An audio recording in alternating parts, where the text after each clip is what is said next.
Y vamos a recibir invitadas en este momento aquí en nuestro estudio porque vamos a hablar de un tema muy preocupante que es la violencia escolar. Lógicamente no vamos a reproducir ningún tipo de imágenes, entre otras cosas porque estamos adheridos al Código de Ética de la Televisión Pública y por una cuestión de respeto y resguardo también. Ya están junto a nosotros Virginia Páez, licenciada en Psicología, y también la licenciada en Psicología Sandra Jaime. Son parte del equipo de orientación de la Escuela de Comercio de nuestra provincia. ¿Cómo están? ¿Todo bien? Muy bien. Psicopedagoga. Bueno, muchas gracias por venir. Es muy importante hablar de este tema, ¿no? Muchas veces es muy difícil abordarlos con ejemplos, recién me decían fuera de cámara, porque también es muy difícil cuando cada caso es tan específico, ¿es así? Sí, cuando nosotros hablamos de violencia estamos hablando de agresiones, estamos hablando de manifestaciones físicas, pero no siempre son manifestaciones físicas. La escuela se convierte en una caja de resonancia de la violencia que se vive desde afuera, en la sociedad. Y muchas veces hablamos de el afuera de la escuela y el adentro de la escuela. Creo que tenemos que romper con esta dicotomía porque la escuela es una institución social que pertenece a la sociedad y que lo que estamos viviendo en este último tiempo, en este contexto epocal, justamente es que las paredes de la escuela están totalmente agujereadas, permeadas por lo que sucede afuera. Los casos de violencia que por ahí nosotros vemos, que aparecen muchas veces en los medios de comunicación o que vivimos como equipo profesional en las escuelas, a nosotros nos dice algo muy importante. Un chico violentado o un chico que violenta es un chico que está siendo vulnerado. No podemos nosotros decir que alguien es responsable o culpable, sino que acá hay dos adolescencias vulneradas, ya sea por factores externos o ya sea por factores que genera la propia institución. Culturalmente, lamentablemente, podríamos decir, existe esto del marcatismo, ¿no? De decir el culpable o víctimas. ¿Cómo se hace para cambiar también un poco la mirada por parte de, por ejemplo, otros jóvenes o del resto de la comunidad educativa ante estas situaciones?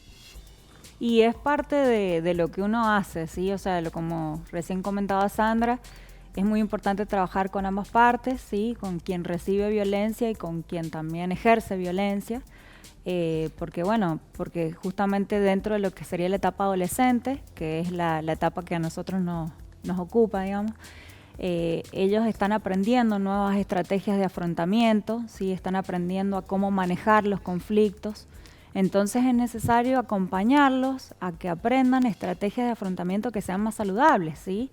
Que pueden ser, por ejemplo, el diálogo, cómo resolver un distinto punto de vista, ¿sí? Aprender a respetar las distintas, digamos, opiniones o vidas o experiencias de los demás para que de esta manera logren desarrollar más la empatía y no se relacionen violentamente con los demás. Bien.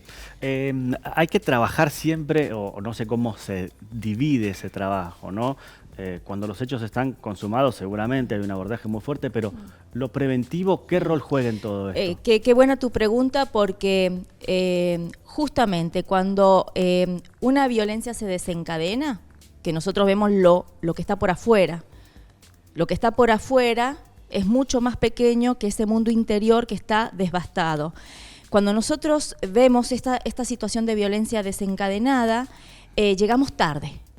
Nosotros siempre desde el equipo orientación apuntamos o llevamos adelante toda una misión preventiva de lo importante que es una escuela que lleve a cabo acciones de la no violencia. Una escuela en clave de no violencia es una escuela en donde primero los adultos de la escuela, que habitamos las escuelas,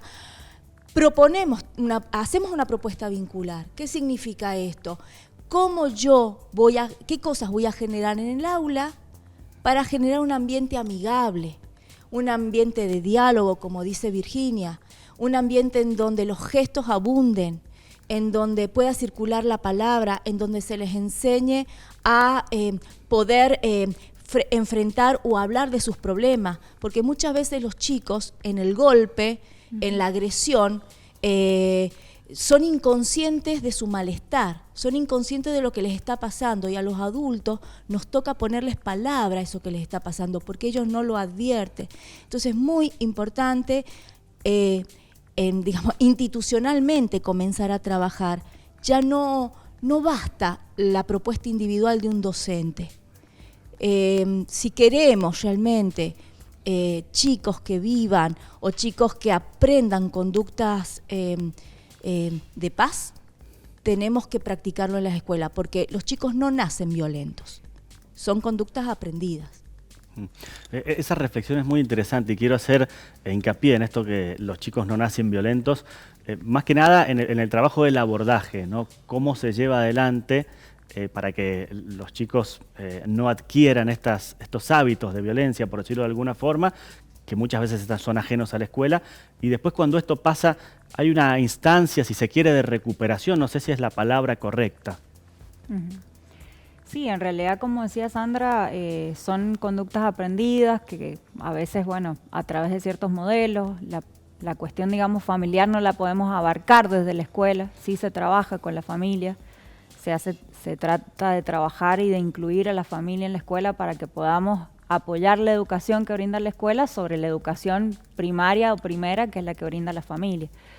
Pero sí es muy importante, como decía Sandra, también que reflexionemos sobre los valores que estamos teniendo los adultos hoy por hoy, las maneras que tenemos de relacionarnos con el otro, porque eso impacta mucho en los jóvenes y a veces pareciera que no están escuchándonos cuando uno les habla, pero sí están observándonos todo el tiempo y uno no es reflexivo como adulto, creo que en general, de cómo uno impacta negativamente de acuerdo a cómo uno reacciona, de cómo uno actúa sobre nuestros jóvenes, ¿sí? No solamente hoy vemos peleas o disturbios de chicos jóvenes, sino también de adultos, ¿sí? Entonces es como que estuviésemos fracasando en nuestra tarea de enseñarles o mostrarles que hay otras maneras de afrontar las cosas que nos están pasando y resolverlas. Sí. Quería contar un ejemplo que nosotros vemos, esta permeabilidad de lo social con lo... Muchas veces este rechazo o esta capacidad odiadora que en este último tiempo como sociedad estamos viviendo, en donde construimos al enemigo, a nosotros nos está pasando en las escuelas que cuando hay un estigma sobre la nacionalidad de un estudiante, ese estigma se convierte en una práctica de bullying entre los compañeros. Y la práctica de bullying en la escuela la podemos nosotros quizás paralizar, pero cuando estas prácticas se pasa a las redes sociales, el adulto se hace invisible y los estudiantes y los chicos y las chicas en general están eligiendo las redes para hostigar, para seguir vulnerando, donde ya los adultos casi no tenemos el alcance. Eso iba a preguntar, ¿no? Porque, a ver, como consejo final, para decirlo de alguna forma, ¿qué podemos hacer como adultos para tratar de intervenir, si se quiere, en el proceso de formación de los chicos, de los jóvenes, ante este tipo de situaciones? Porque, como recién decías, es la primera instancia de educación en el hogar y muchas veces no tenemos esas herramientas o nos sentimos que no las tenemos. Yo voy a decir como pedagoga, como psicopedagoga que uno es, que trabajamos el aprendizaje.